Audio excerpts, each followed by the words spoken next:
带着比身体重的行李，犹如尼罗河底，经过几道闪电，看到一堆光圈，不确定是不是这里。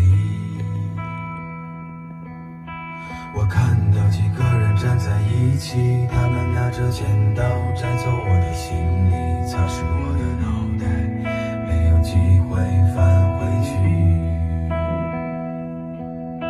直到我听见一个声音，我确定是你，可你怎记得我？我带来